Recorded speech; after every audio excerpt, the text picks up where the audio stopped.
tahap ketiga, ketika masyarakat telah terbiasa dengan ibadah puasa, Allah menghapus pilihan fidyah tersebut. Puasa Ramadan diwajibkan bagi mereka yang sehat dan mampu. Hey yo guys, thank you buat kalian yang udah ngeklik video ini. Gimana kabar kalian hari ini? Menyenangkan, melelahkan, atau membagongkan? Hehe. Gak apa-apa guys, namanya juga hidup ya kan?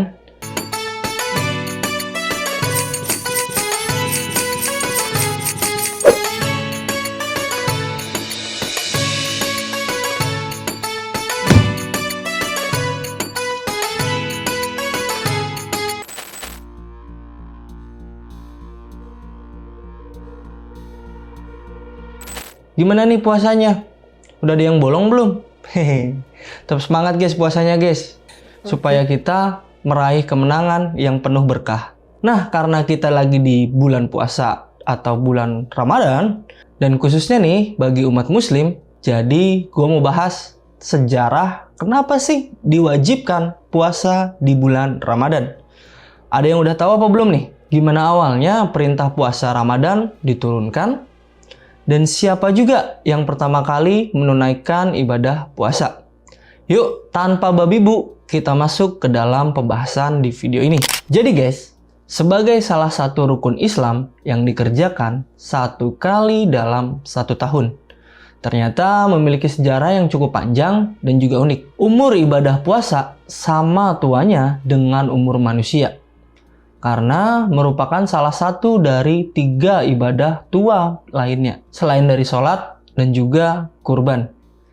Jadi tidak hanya untuk umat zaman sekarang saja diwajibkan untuk berpuasa, namun juga bagi umat sebelum zaman Nabi Muhammad. Sebagaimana dijelaskan di dalam Al-Quran, surat Al-Baqarah, ayat 183.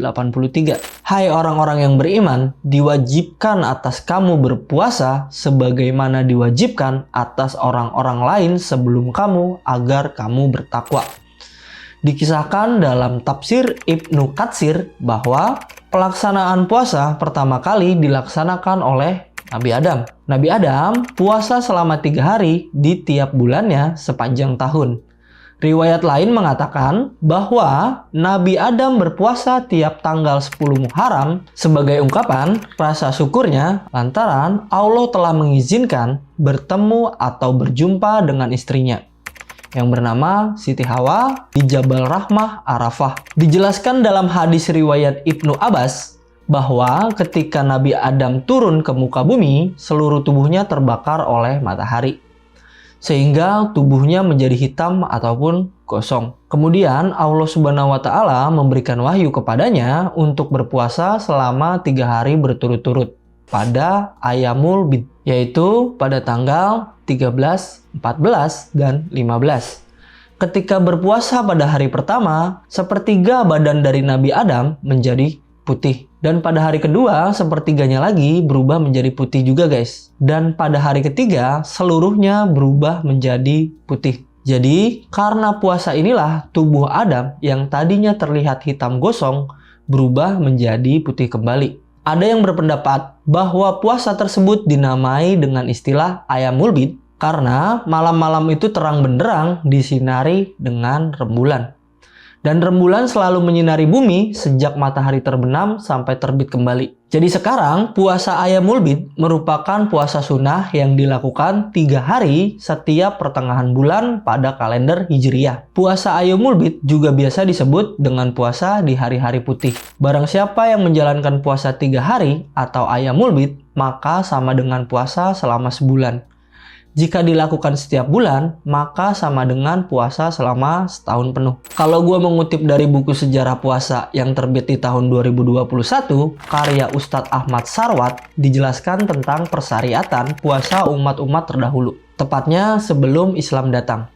Menurutnya, puasa pertama kali, apalagi di bulan Ramadan, terjadi pada masa Nabi Nuh, ketika beliau keluar dari bahtera setelah banjir bandang yang telah menyapu sebagian besar bumi. Mujahid berkata dengan tegas, pertanyaan dari Allah, bahwa setiap umat telah ditetapkan berpuasa Ramadan dan sebelum masa Nabi Nuh sudah ada umat manusia. Demikian juga seperti yang dikutip di dalam buku misteri bulan Ramadan karya Yusuf Burhanuddin, Yang pertama kali berpuasa saat Ramadan adalah Nabi Nuh.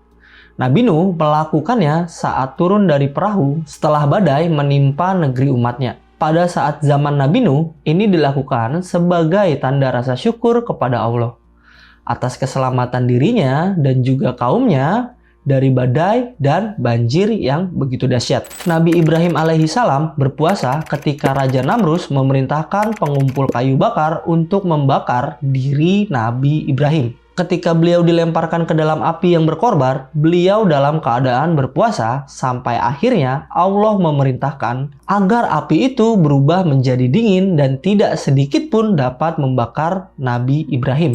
Nabi Yunus alaihissalam juga berpuasa ketika sedang menjalani masa tahanan. Akibat difitnah telah berbuat tidak senonoh dengan Zulaika. Nabi Yunus alaihissalam berpuasa ketika berada di dalam perut ikan paus. Nabi Ayub alaihissalam yang diuji dengan banyak cobaan juga berpuasa sebagai sarana mendekatkan dirinya kepada Allah Subhanahu wa taala.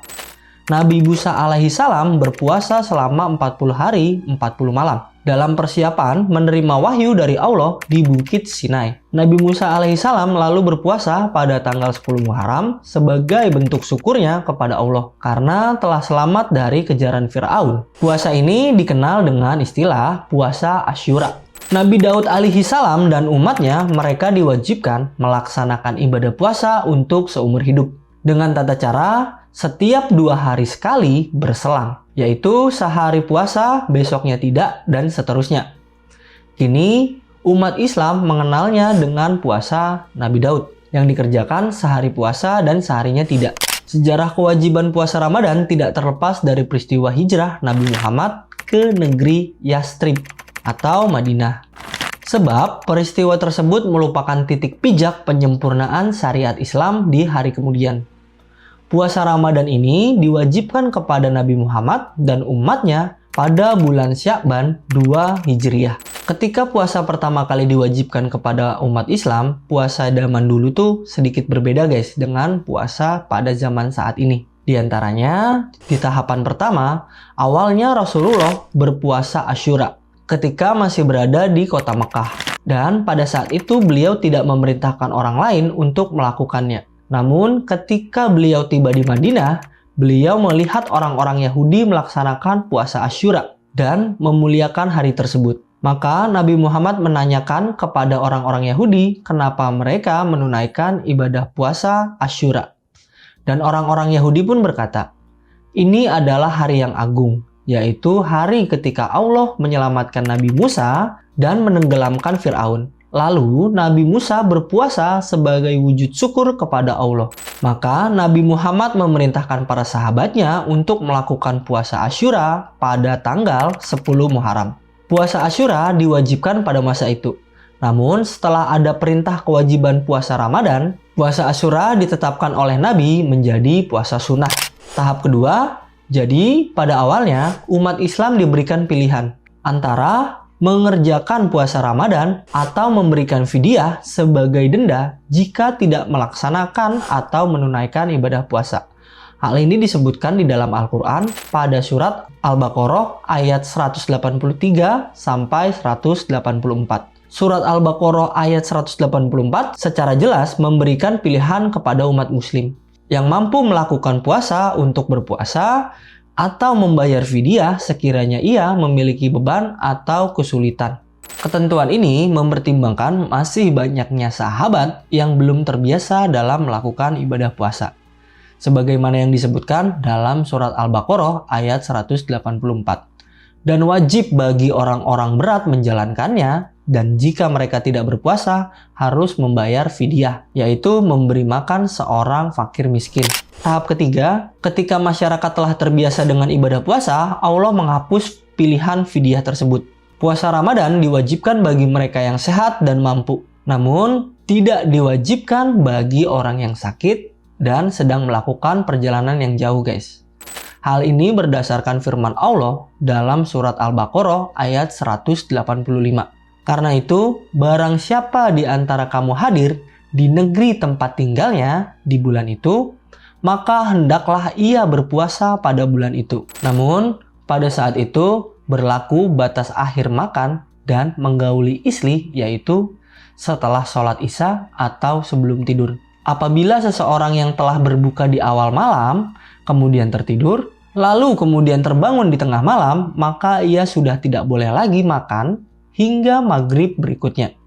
Praktik itu benar-benar menyulitkan bagi umat Islam, sehingga banyak yang melanggar larangan tersebut guys. Tentunya puasa ketika itu menjadi amalan yang sangat cukup berat guys. Sampai-sampai suatu kejadian menimpa salah satu seorang sahabat Nabi, yaitu Qais bin Sirma. Saat itu Qais sedang bekerja di siang hari sementara ia sedang berpuasa. Ketika pulang, ia tidak mendapati makanan ada di rumahnya untuk berbuka puasa. Istrinya pun berusaha keluar untuk mencari makan. Qais yang sedang menunggu istrinya mencari makanan, ia mulai merasakan kelelahan di dalam dirinya dan ia mulai tertidur. Karena adanya aturan itu, ia tidak diperbolehkan lagi untuk makan apabila telah tertidur. Maka ia pun kembali berpuasa esok harinya tanpa berbuka. Ketika kembali bekerja keesokan harinya, ia pun akhirnya jatuh pingsan. Ketika kabar tersebut sampai ke Nabi Muhammad lalu berdoa kepada Allah. Ia meminta keringanan kepada umat muslim. Kemudian Allah menurunkan firman-Nya dalam surat Al-Baqarah ayat 187. Dihalalkan bagi kamu pada malam hari dalam berpuasa bercampur dengan istri-istri kamu. Mereka adalah pakaian bagimu dan kamu pun adalah pakaian bagi mereka. Allah mengetahui bahwa kamu tidak dapat menahan hawa nafsumu. Karena itu Allah mengampuni dan memberi maaf kepadamu. Maka sekarang campurilah mereka dan ikutilah apa yang telah ditetapkan Allah untukmu. Dan makan minumlah hingga terang bagimu benang putih dari benang hitam, yaitu fajar. Kemudian sempurnakanlah puasa itu sampai datangnya malam. Riwayat lainnya mengatakan, turunnya ayat tersebut tidak terlepas dari kisah Umar bin Khattab yang diriwayatkan oleh Ibnu Jarir dan Ibnu Abi Hatim. Bahwa suatu malam di bulan Ramadan, Umar yang memang jarang tertidur di malam hari. Dan ia menggauli istrinya saat sudah tertidur. Hal ini kemudian disampaikan oleh Rasulullah. Kemudian turunlah ayat tersebut guys. Dan tahapan keempat atau yang terakhir, berubahnya aturan puasa setelah turunnya sebagian firman dari Allah. Surat Al-Baqarah ayat 187. Maka berubahlah aturan puasa. Aturan tersebut berbunyi bahwa batas akhir berhubungan dengan pasangan, makan dan minum di bulan Ramadan adalah sebelum terbit fajar dan disitulah berlaku hingga saat ini, hingga seterusnya guys. Jadi guys, perintah puasa bulan Ramadan ini tuh nggak langsung turun begitu aja. Namun ada tahapan-tahapan yang sangat banyak seperti perintah ibadah yang lainnya. Contohnya sholat fardu 5 waktu. Next time kita bawain deh. Coba kalian komen dong guys, yang mau gue bawain tahapan turunnya sholat fardu. Ngomongin soal sholat nih, kalau di bulan Ramadan kan selalu ada sholat tarawih. Di bulan ini tuh umat muslim dianjurkan meningkatkan ibadahnya kan. Di antaranya melalui sholat tarawih. Ya, sebenarnya sholat tarawih ini merupakan sholat sunnah yang menjadi salah satu ibadah dalam menghidupkan Ramadan di malam hari. Sholat tarawih ini menjadi sholat yang dilakukan hanya pada bulan Ramadan. Dan sholat tarawih ini dikerjakan oleh Nabi Muhammad pada tanggal 23 Ramadan di tahun kedua Hijriyah. Berkaitan dengan sholat tarawih ini guys, sebenarnya Nabi Muhammad sendiri hanya melakukan sholat qiyamul Ramadan selama 3 malam saja. Lalu ia tidak pernah lagi berjamaah. Ini tercatat dalam kitab-kitab hadis Mu'tabaroh. Menurut hadis riwayat Imam Al-Bukhari, Rasulullah pada suatu malam keluar di tengah malam untuk melaksanakan sholat di masjid. Orang-orang kemudian mengikuti beliau dengan sholat di belakangnya. Pada waktu paginya, orang-orang membicarakan tentang kejadian tersebut. Kemudian, pada malam berikutnya, orang-orang pun berkumpul, bertambah banyak, lalu ikut sholat dengan beliau. Dan pada waktu paginya, orang-orang kembali membicarakan kejadian tersebut. Kemudian, pada malam ketiga, orang-orang yang hadir di masjid semakin bertambah banyak lagi. Lalu Rasulullah keluar untuk sholat dan mereka sholat bersama beliau. Kemudian di malam yang keempat, masjid sudah penuh sesak dengan keramaian, dengan jemaah-jemaah yang ingin sholat bersama Nabi. Namun Nabi Muhammad tidak datang. Tetapi Nabi Muhammad datang di saat sholat subuh. setelah beliau selesai sholat subuh, beliau menghadap kepada orang-orang banyak, membaca syahadat, lalu bersabda, "Amma ba'du, sesungguhnya aku bukan tidak tahu keberadaan kalian semalam.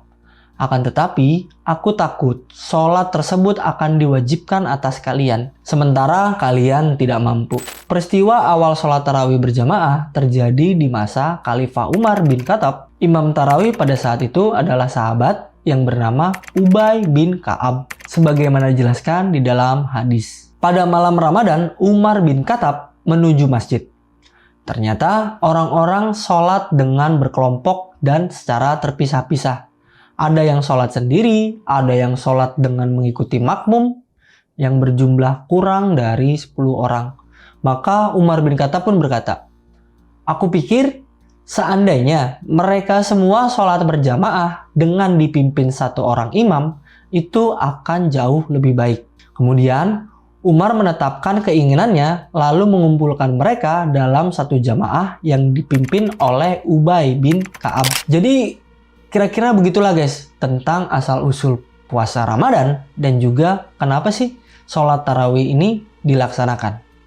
So, jadi gimana guys menurut kalian? Coba guys, kalian tulis di kolom komentar. Kalian melaksanakan ibadah puasa kayak gimana? Dan juga nih guys, ada penelitian yang menunjukkan manfaat dari berpuasa. Ada beberapa penelitian terbaru yang termuat di Journal of American Heart Association telah menemukan adanya beberapa fakta dalam puasa selama Ramadan dan bermanfaat untuk menurunkan tekanan darah, berat badan, dan kadar lemak di dalam tubuh.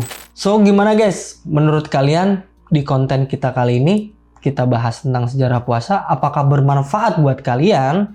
Dan ataukah memang, gue udah tahu bang, ya kan? Makanya guys, jangan lupa subscribe di channel ini, biar kalian juga nggak ketinggalan di update video kita yang terbaru. Dan juga jangan lupa di like kalau kalian suka dengan pembahasan video ini. Dan juga jangan lupa nih guys, kalau kalian lagi nyari sepatu, langsung cek di Instagram Zenbanzuru Store. Dan untuk support store ini, gue bakal ngadain giveaway sepasang sepatu. Kalian bebas pilih guys. Syaratnya gampang. Kalau channel ini udah mencapai 1000 subscriber, nanti gue bakal random pick komen dari komentar kalian. Makanya kalian jangan lupa sertain nama IG kalian ya guys. Makanya nih, kalian jangan lupa nge-share video ini ke teman-teman kalian, saudara kalian, ayah kalian, ibu kalian, kakek kalian, nenek kalian, semuanya lah yang kalian kenal. So, makasih banget buat kalian yang udah nonton video ini. Gue berterima kasih banget nih buat kalian yang nonton dari awal sampai akhir. Nama gue Dika, see you at next video. Bye.